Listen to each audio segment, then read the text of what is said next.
Nous, on a beaucoup insisté, et je pense pour celles et ceux qui avaient suivi notamment la campagne présidentielle qu'on avait menée, sur la question de la nouvelle génération ouvrière, de toute une nouvelle phase de la lutte de classe qui s'était ouverte durant les 5 années qui ont précédé la période Covid.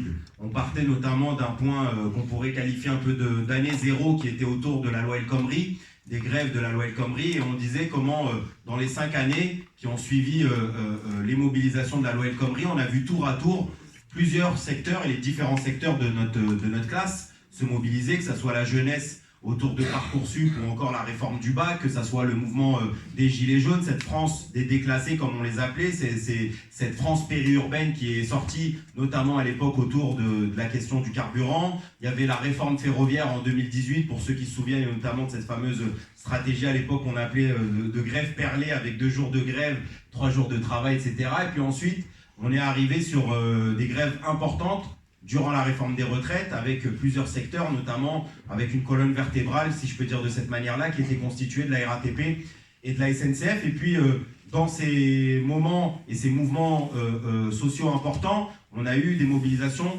de l'antiracisme et du féminisme hyper fortes. Notamment, on cite souvent les 2 mobilisations importantes du comité Adama au moment de la mort de George Floyd le 2 juin et le 13 juin 2020, les mobilisations contre la loi sécurité globale, les marches contre l'islamophobie après les attentats contre la mosquée de Bayonne, les manifestations féministes importantes, etc., et les marches aussi féministes radicales, anticapitalistes et autres qui ont pu avoir lieu dans plusieurs endroits. C'était la définition qu'on faisait.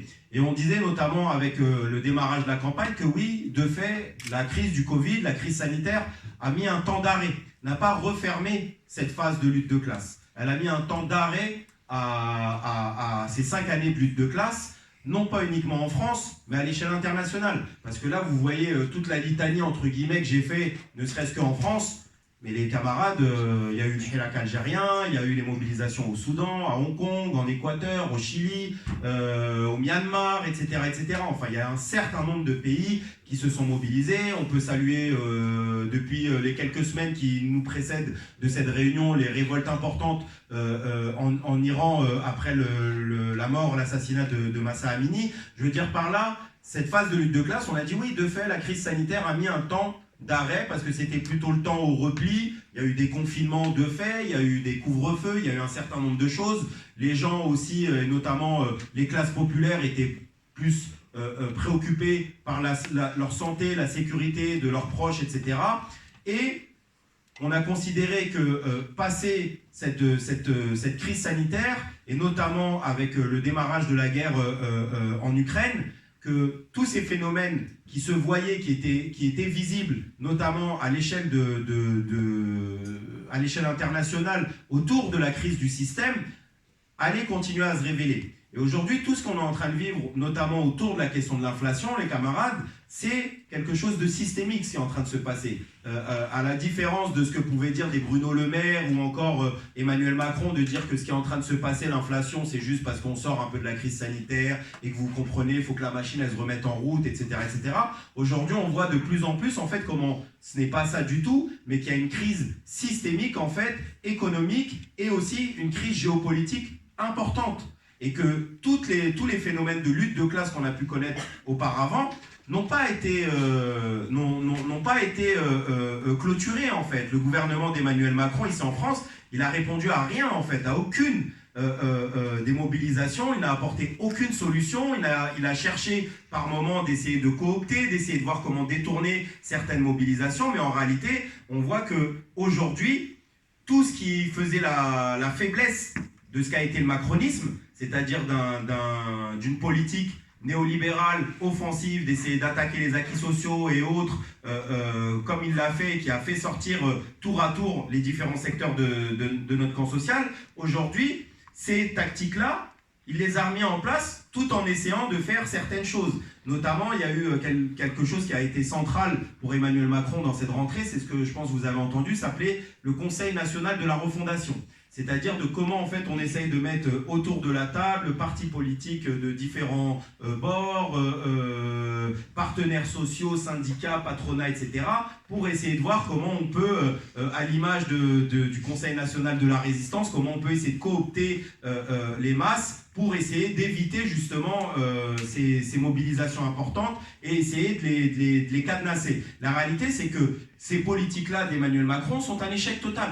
Aujourd'hui, personne ne parle du Conseil national de la refondation. Bayrou lui-même disait que la stratégie qu'utilise Emmanuel Macron pour faire passer la réforme des retraites de manière rapide est une attaque frontale en réalité face à la politique du Conseil national de la refondation qui était censé laisser place au dialogue et non pas refaire du Macron à l'ancienne, c'est-à-dire de fracasser, peu importe, avec des 49.3, etc. Et il y a autre chose comme politique qu'a essayé d'imposer Emmanuel Macron et le gouvernement à la rentrée, je pense que vous avez tous entendu, c'est la fin de l'abondance. D'essayer de préparer les esprits de, voilà, oui, il va falloir se restreindre, il va falloir commencer à accepter que l'électricité, le gaz et toutes ces choses-là vont augmenter. Et aujourd'hui, ce qu'ont fait les raffineurs et ce qu'a aussi démontré cette grève du 18 octobre, et même, on pourrait dire, par exemple, la marche du 16 octobre qui, pour nous, a eu au moins la démonstration que oui, les gens sont intéressés par cette question de l'inflation, par la question des salaires. Aujourd'hui, les camarades raffineurs, ils ont remis, comme on dit, au centre, la question profonde qui est celle des salaires, qui est celle de l'augmentation salariale que Emmanuel Macron voulait totalement esquiver. Il voulait fermer cette page-là de la rentrée, essayer de penser qu'il a dit c'est fini l'abondance, etc., etc. Passons à autre chose maintenant, il va falloir maintenant payer le quoi qu'il en coûte, parce qu'ils ont dit ça, le quoi qu'il en coûte, ça a coûté de l'argent et donc maintenant il va falloir le rembourser. Vous, travailleuses, travailleurs, jeunes, etc., etc. Et la grève des raffineurs, elle a ouvert une autre séquence aujourd'hui. Elle ouvre une autre séquence différente qui n'a pas encore montré les formes d'élargissement et de généralisation de la grève telles qu'on aurait pu les espérer autour du 18 octobre, qui même si elle a été une réussite quand même et qu'elle a redonné énormément de volonté, de lutte, etc., pour une première grève de 24 heures, je veux dire, les camarades, juste pour avoir un chiffre, chez nous, dans notre établissement, en 2 jours, on a mis le double de grévistes par rapport à la journée du 29 septembre qui était préparée depuis 2 mois. C'est-à-dire en 2 mois, on n'a pas réussi on a fait moitié moins que ce qu'on a fait en 2 jours. Ça montre que, je pense pas que les gens, on le sent plus rouge chez nous, qu'ils sont plus déterminés ou quoi que ce soit, mais ça montre que les gens ont envie de lutter. Qu'aujourd'hui, la question de l'inflation des salaires leur parle. Ça leur parle profondément. Il y a un terme qui est central aujourd'hui que, aussi avec les camarades de Révolution Permanente, on a mis au cœur, au centre du débat, c'est la question de l'indexation sur l'inflation. C'est un terme qui n'a jamais été entendu dans les 20 dernières années ou les 30 dernières années, et notamment depuis la dernière crise inflationniste après le choc pétrolier. Personne n'entendait parler de l'indexation sur les prix de l'inflation. Pourtant, c'était quelque chose qui était central jusqu'à 82. C'est François Mitterrand qui a mis fin à ça. Donc quand les gens ils vous disent « Ah, Mitterrand, et nous on se revendique de Mitterrand, et le Parti Socialiste, etc. » sans citer Jean-Luc Mélenchon qui considère que son mentor c'est François Mitterrand, et bien ce même François Mitterrand, c'est à lui qu'on doit les négociations annuelles obligatoires aujourd'hui. Si on a fait sauter la grève de ExxonMobil, c'est grâce au NAO. Et c'est grâce au fait que dans ces NAO, il y a des syndicats qui sont élus majoritairement par les cadres et les cadres supérieurs. D'accord ? Il faut savoir que les meilleurs gagnants de la grève de Total actuellement, même si je considère que peu importe jusqu'à quand, jusqu'à quel moment la grève continuera et sur le protocole de fin de conflit qui sortira, je considère néanmoins que tout ce qu'ont obtenu aujourd'hui les raffineurs de Esso ou de Total est un acquis important. Sans leur mobilisation, on peut s'entendre toutes et tous qu'ils n'auraient pas eu un centime. Aujourd'hui, tout ce qu'ils ont réussi à arracher, c'est parce qu'ils se sont mis en grève. Mais pour vous dire, dans leur NAO, ceux qui s'en tirent le mieux, ce sont les cadres et les cadres supérieurs. Parce que c'est pas la même chose d'appliquer 5% quand tu gagnes 6 000 euros ou 7 000 euros que quand tu gagnes 2 000 balles. Il faut savoir que les camarades me racontaient qu'ils ont plafonné les primes de 2 000 à 6 000 euros, c'est-à-dire que les salaires qui dépassent 6 000 euros ne peuvent avoir une prime que de 6 000 euros. Et les camarades de la excusez-moi, c'est pas des camarades, mais la CFDT et la CFE-CGC, c'est pour ça que je dis que c'est pas des camarades, la CFDT et la CFE-CGC leur ont dit dans la table des négociations, mais pourquoi vous bloquez à 6 000 euros le plafond? Il y a des gens qui gagnent bien plus que 6 000 euros. Donc eux, ils n'ont pas fait un jour de grève. Par contre, ils signent des négociations avec l'entreprise qui avantagent les cadres et les cadres supérieurs qui casse la grève. Je veux dire, à Esso, chez ExxonMobil, vous regardez, il y a des images en fait de la grève des cadres supérieurs avec des banderoles « Fini la grève, arrêtez de nous bloquer ». Et ces gens-là, grâce aux grévistes, ont obtenu ce qu'ils n'auraient jamais obtenu de leur vie avec la moindre négociation et le dialogue social. Donc tout ça, ce sont des acquis importants. Et s'il y a eu autant de rage, autant de réactions de la bourgeoisie pour essayer d'éteindre en fait ça, enfin chaque jour, je veux dire, ils étaient systématiquement tenus en échec par les sondages. Ils ont tout fait. Ils ont failli faire un sondage pour savoir s'il ne faut pas pendre les raffineurs. C'est à un moment donné, on est arrivé, est-ce que vous êtes pour les réquisitions? Et ils perdaient à 70% des votes sur le Figaro. Et ils ont recommencé le lendemain. Faut-il interdire la grève? Faut-il licencier les grévistes? Etc. Et à chaque fois, ils ont perdu. Mais systématiquement, ils ont essayé d'utiliser l'appareil médiatique. C'est là où on voit que ça sert à quelque chose, que le patron de ton média, c'est Bernard Arnault, que le patron de ton média, c'est Lagarde, etc. Enfin, que ça soit des bourgeois, des milliardaires comme toi qui n'ont surtout pas envie que demain, il y ait un raffineur, une grève des raffineries bis dans leurs entreprises à eux. Donc ils ont tout intérêt à mettre au pas et dire aux éditorialistes et aux journalistes, allez-y maintenant. C'est maintenant qu'il faut montrer que le 24-24, l'info du bon côté de la population, etc., que vous êtes au cœur des pompes à essence, que vous... Enfin, c'est incroyable.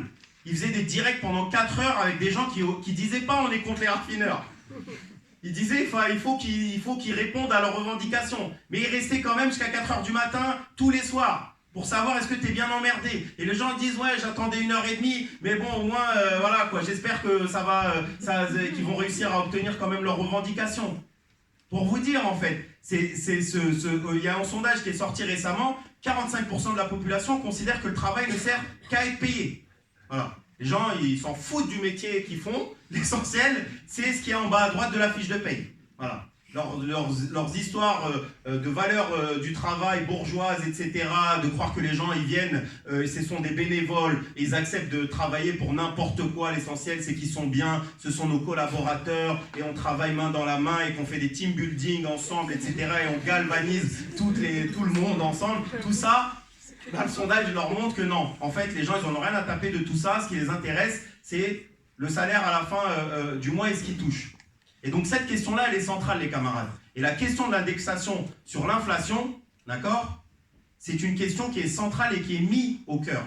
Et je veux dire par là, c'est important, tout à l'heure, je parlais de Jean-Luc Mélenchon, mais c'est central de voir que, par exemple, la NUPS ne revendique pas l'indexation sur l'inflation. Le seul qui est sorti un peu du bois, c'est Ruffin. Il a dit ça fait 30 ans qu'il dit ça. Voilà.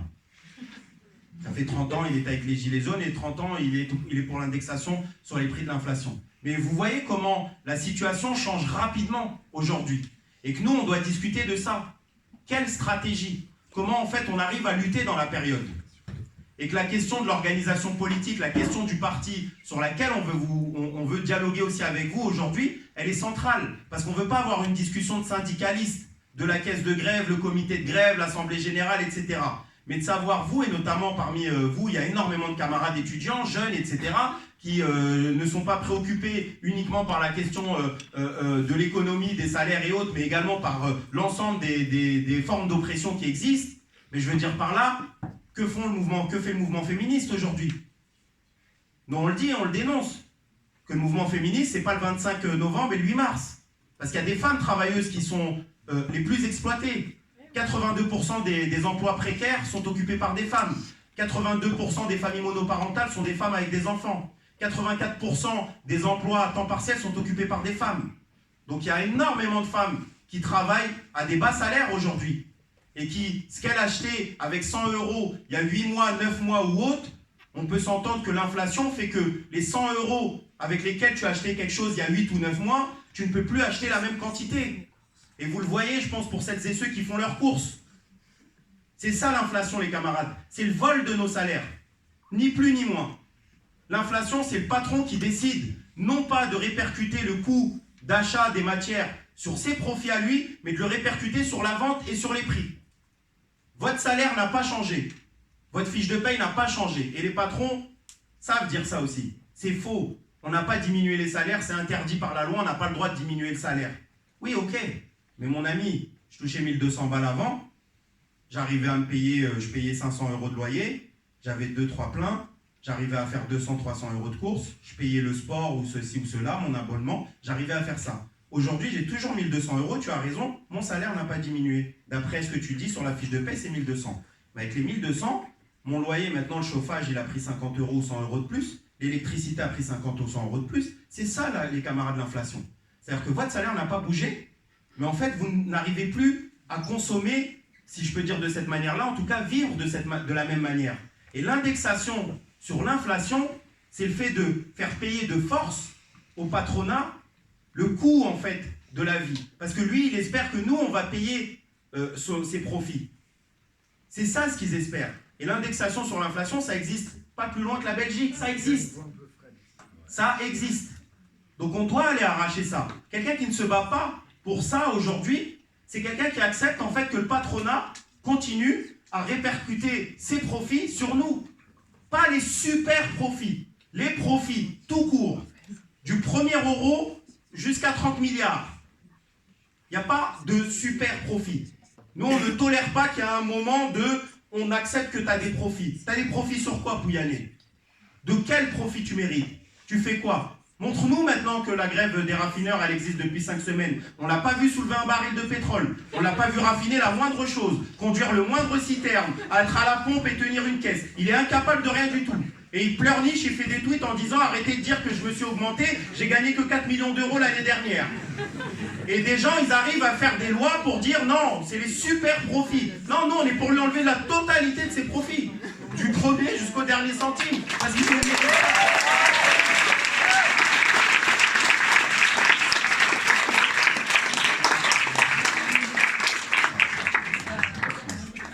Mais c'est central, les camarades, de discuter de tout ça pour voir en fait si les politiques qui sont proposées, elles correspondent à nos attentes. Et que oui, quand je vous parlais du mouvement féministe, c'est notre politique à nous, avec Révolution Permanente, avec les camarades étudiants du Point Levé, avec les camarades de Du Pain et des Roses, c'est cette question qui nous tient à cœur et qui est notre stratégie, notre colonne vertébrale, à nous en tant que militants révolutionnaires, c'est cette question de la centralité de la classe ouvrière. C'est de voir aujourd'hui qu'à travers le fait qu'on dit que la grève, c'est la force des travailleurs, et que la grève a eu un impact important, et on le voit, enfin on le sent, quand tu as des éditorialistes qui font H24 sur les grèves, quand vous avez Total qui les convoque le jour même à 20 h pour négocier jusqu'à 3 h du matin, que c'est sous couvert de surveillance du gouvernement d'Emmanuel Macron, partout où il y a un micro, on lui tend pour savoir quand est-ce que la grève elle va s'arrêter, c'est que la bourgeoisie nous dépasse. Elle comprend ce que parfois nous-mêmes ne comprenons pas. Parce que oui, les bourgeois, ils flippent de ça. Ils flippent profondément. Dominique Seux, il y a 2 jours, sur C'est dans l'air, il a dit la marche du 16. Oh, ça sert à rien, ça. Et il est à droite de la NUPS. Mais pourquoi il dit ça sert à rien? Non pas par vulgarité ou par mépris, mais il dit ça sert à rien dans le sens qui intéresse la bourgeoisie, dans le sens de frapper au portefeuille. C'est bien que tu marches. Tant que tu ne touches pas à nos actions, tant que tu ne nous touches pas à notre poche directement, marche, pas de problème.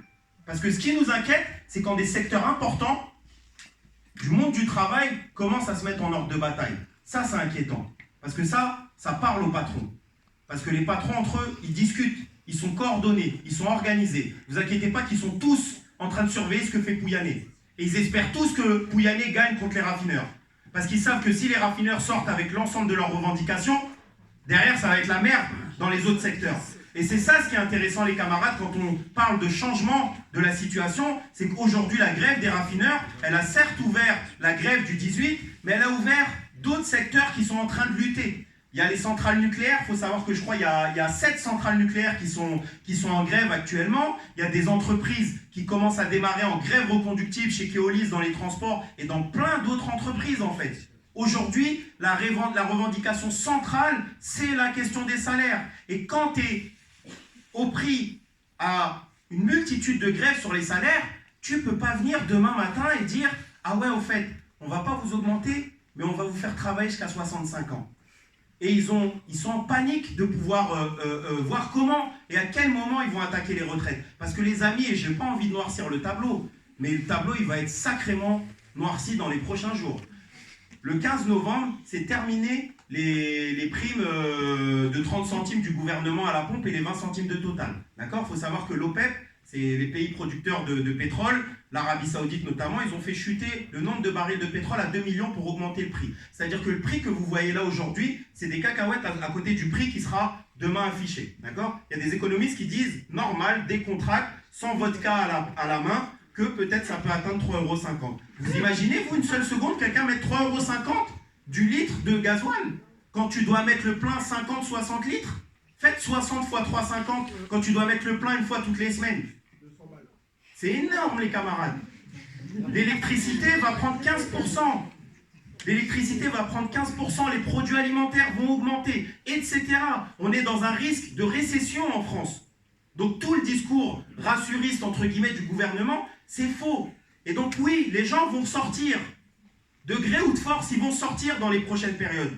Et le devoir, en tout cas, et la tâche que nous, on considère des militants révolutionnaires, c'est faire en sorte que ces gens-là, on essaie de les organiser le plus possible, d'essayer de leur proposer un plan de bataille.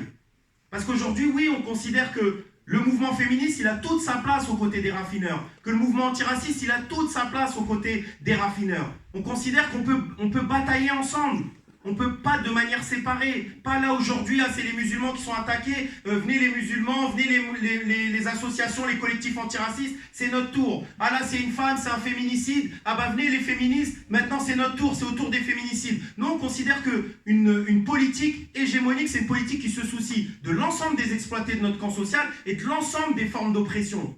Et c'est ça qui est central. Et c'est ce que Révolution Permanente, modestement, et je pense que c'est pour ça aussi que vous êtes dans cette salle, parce que vous voyez ce qu'on essaye de faire sur le terrain. On est une petite organisation. Mais dès le départ, on a compris qu'il fallait absolument discuter avec Alexis. Et il peut vous dire, moi quand j'ai senti que la grève des raffineurs, elle allait péter, et elle risquait de péter, on est parti en voiture directement le matin, et on est arrivé à la raffinerie. Et les camarades, moi ça m'a touché, il y en avait un, il pleurait. Je me suis dit, merde, putain, le gars, c'est moi qui suis intimidé, et lui, il pleure devant moi, il me dit merci à l'as d'être venu. Parce que les gars, c'était à deux doigts, en fait. Et je dis, mais moi, j'ai rien fait, c'est votre grève qui... Moi, je peux blablater, mais si ça peut vous donner du moral, j'en suis heureux. Mais c'est vous, la force, c'est à vous d'essayer de voir comment vous pouvez parer à tout ça. Et notre classe, lorsqu'elle est capable de s'organiser, de se coordonner, lorsqu'il y a des camarades étudiants qui font des caisses de grève et qui viennent sur des piquets, ça impacte. C'est cette jeunesse-là qu'on veut. On veut une jeunesse profondément révolutionnaire, ouvrière, qui se préoccupe de ce qui se passe dans les tôles, mais qui se préoccupe aussi de toutes les formes d'oppression et qui est conséquente, les amis. Ce qui doit vous motiver, ce qui doit vous donner, et je terminerai là-dessus parce que j'ai dépassé mon temps de parole, mais ce qui doit vous animer profondément, c'est le fait d'être conséquent. Est-ce que le temps que je prends pour militer, pour m'organiser, pour discuter, etc., est-ce que c'est utile? De quelle manière je peux faire le plus mal à Pouyanné? Est-ce que c'est lorsque il y a des camarades que j'aide à tenir le plus longtemps possible pour dénoncer en même temps les pipelines, l'Ouganda, etc., le gaz de schiste, enfin je veux dire, où sont normalement toutes les orgas écolos auraient dû être sur le piquet? Je sais pas, c'est l'incarnation même du mal, Pouyanné. La vérité, il incarne énormément de choses. Il incarne l'impérialisme, etc. Ils étaient aux côtés de la junte militaire pour réprimer au Myanmar. Ils sont toujours dans les coups fourrés avec les pires dictatures du monde. Ils business encore avec Poutine, etc. en loose day. Ils ont dit, finalement, Poutine, c'est la guerre. Ils sont partis businesser avec l'Arabie Saoudite qui bombarde le Yémen. Ils sont dans tous les coups. Tout. Raciste, contre le climat, etc., etc. Et que oui, normalement, une politique conséquente, c'est une politique qui est capable de prendre à bras-le-corps l'ensemble de ces questions-là. L'ensemble de ces questions-là. La question du capitalisme, la question du racisme et la question du féminisme. C'est central. Et que nous, on considère que oui, la centralité de la classe ouvrière, c'est lorsque l'ensemble des secteurs de notre camp social sont capables de se coordonner, s'organiser et lutter ensemble. Lorsque l'appareil d'État est attaqué dans sa chair, non pas uniquement par la massivité et le nombre, même si c'est important, du nombre, mais lorsqu'elle est attachée à la source, c'est-à-dire dans sa poche. lorsque le capitalisme commence à flipper de l'argent qu'il est en train de perdre, lorsque le capitalisme est en train de voir qu'il y a une contagion de la colère, ça les fait flipper. Et nous, on considère que dans la prochaine période, on va avoir besoin, non pas uniquement de grève, mais on va avoir besoin de stratégie, on va avoir besoin de se coordonner. La question, c'est pas juste les grèves qui gagnent ou qui perdent, mais c'est de savoir comment on ne refait pas éternellement les mêmes erreurs, comment on apprend de nos erreurs. Mais c'est pour ça que d'être organisé, d'avoir des gens autour de soi pour penser, pour réfléchir toutes ces choses-là, ça permet parfois des erreurs importantes qui coûtent cher. Et ça peut permettre aussi des victoires importantes en fait. Des fois, ça se joue à un rien du tout. Et ce rien du tout, c'est le moment où tu es organisé, tu es coordonné et que tu as une boussole de classe. Et que tu sais comment essayer d'aider à mener une lutte à son terme. Et c'est de ça dont on a besoin, c'est de ça dont j'espère vous avez besoin également, de savoir comment dans la prochaine période, on ne se fait pas bouffer, on ne se fait pas avaler, on n'est pas en train de se dire on va faire une guérilla parlementaire à 49.3, etc., machin, truc, de se satisfaire d'avoir des amendements qui passent sans jamais dire que le Front National, si ton amendement il est passé, c'est parce que le FN aussi l'a voté avec toi, et après dans 5 ans tu vas nous expliquer que c'est le fascisme, etc., alors que tu n'as pas arrêté de faire des tweets pour dire c'est le retour de la démocratie, etc. Écoutez-les les camarades. Écoutez ce que disent parfois les députés de la NUPS. La démocratie a été revitalisée. Comment on peut dire que la démocratie a été revitalisée quand il y a 89 députés du Front National, qu'il y a une centaine de députés de la droite, des Républicains, qu'il y a 200 et quelques députés macronistes? Ça, c'est revitalisé. Mais qu'est-ce qu'on va expliquer après aux gens dans 5 ans? Ils vont te dire, mais casse-toi mec, tu nous as dit c'est revitaliser la démocratie, donc c'est bien en fait qu'ils soient 89, et peut-être si demain ils sont 200 ou 250, ça va être encore plus revitalisé. Parce qu'ils votent avec toi les amendements. Et tes amendements ils servent à rien parce qu'après ils passent au 49.3. Et que t'appelles à rien. Parce que tu as 140 députés et tu mets même pas 1 euro, alors que tu touches 5 700 € par mois et tu mets même pas 1 euro dans une caisse de grève. Que tu as mis 4 semaines pour faire le premier tweet sur la grève des raffineurs. C'est important tout ça. Et on doit le voir, je vous le dis, non pas juste pour exposer tous mes désaccords, et je pourrais faire ça toute la soirée, mais pour que vous ayez aussi cette lucidité de voir en fait les tonalités de discours de ce que nous on a besoin. Est-ce qu'on a besoin en fait de blabla, ou est-ce qu'on a besoin d'un plan de combat, d'action en fait dans la période, d'un plan qui permet en fait de mater la bourgeoisie. Et on peut les mater aujourd'hui. On peut les mater parce qu'on s'est exercé pendant les dernières années. On a appris. On sait de quoi ils sont capables et ils savent de quoi on est capable. Et je pense qu'on n'est qu'au début de nos capacités. Que comme l'a dit, et je m'arrête là-dessus vraiment, Alexis tout à l'heure, que si l'ensemble de nos secteurs se mettent en bataille, enfin je sais pas, l'ensemble du mouvement ouvrier se met en bataille demain, les cheminots, etc., une vraie grève générale. Une vraie grève générale. Trotsky disait la grève générale, au-dessus il n'y a rien, c'est l'insurrection armée. La grève générale, il disait, c'est pas un jeu de cache-cache. On ne joue pas avec la grève générale. Parce que la grève générale, c'est lorsque tout s'arrête. Et lorsque tout s'arrête, c'est l'appareil répressif qui vient. C'est pas des petites réquisitions où je viens, je toque chez toi et je te ramène un papier. C'est je te viens avec un flingue sur la tempe, d'accord? Les camarades de RTE, 96 heures, cellule antiterroriste. Parce qu'ils ont fait quoi? C'est eux qui gèrent la direction, c'est les aiguilleurs de l'électricité. Et ils ont fait passer du mode automatique au mode manuel. Ils n'ont rien fait, hein. Ils n'ont rien touché, rien court-circuité, ni rien du tout. Ils ont juste fait basculer le mode informatique en mode manuel, 96 heures, cellule antiterroriste.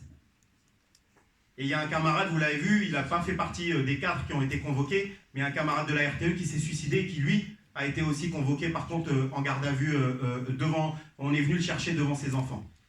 Donc regardez de quoi ils sont capables. Et ça, c'est rien du tout. Imaginez demain s'il y a une généralisation de la grève, s'il y a une vraie grève générale, si tout s'arrête en fait, de quoi ils seront capables. Et tout ça, il va nous falloir à ce moment-là des camarades révolutionnaires et une organisation politique qui ne bégaye pas, qui ne tergiverse pas à ce moment-là, lorsqu'il faut prendre les décisions, lorsqu'il faut avancer. Merci.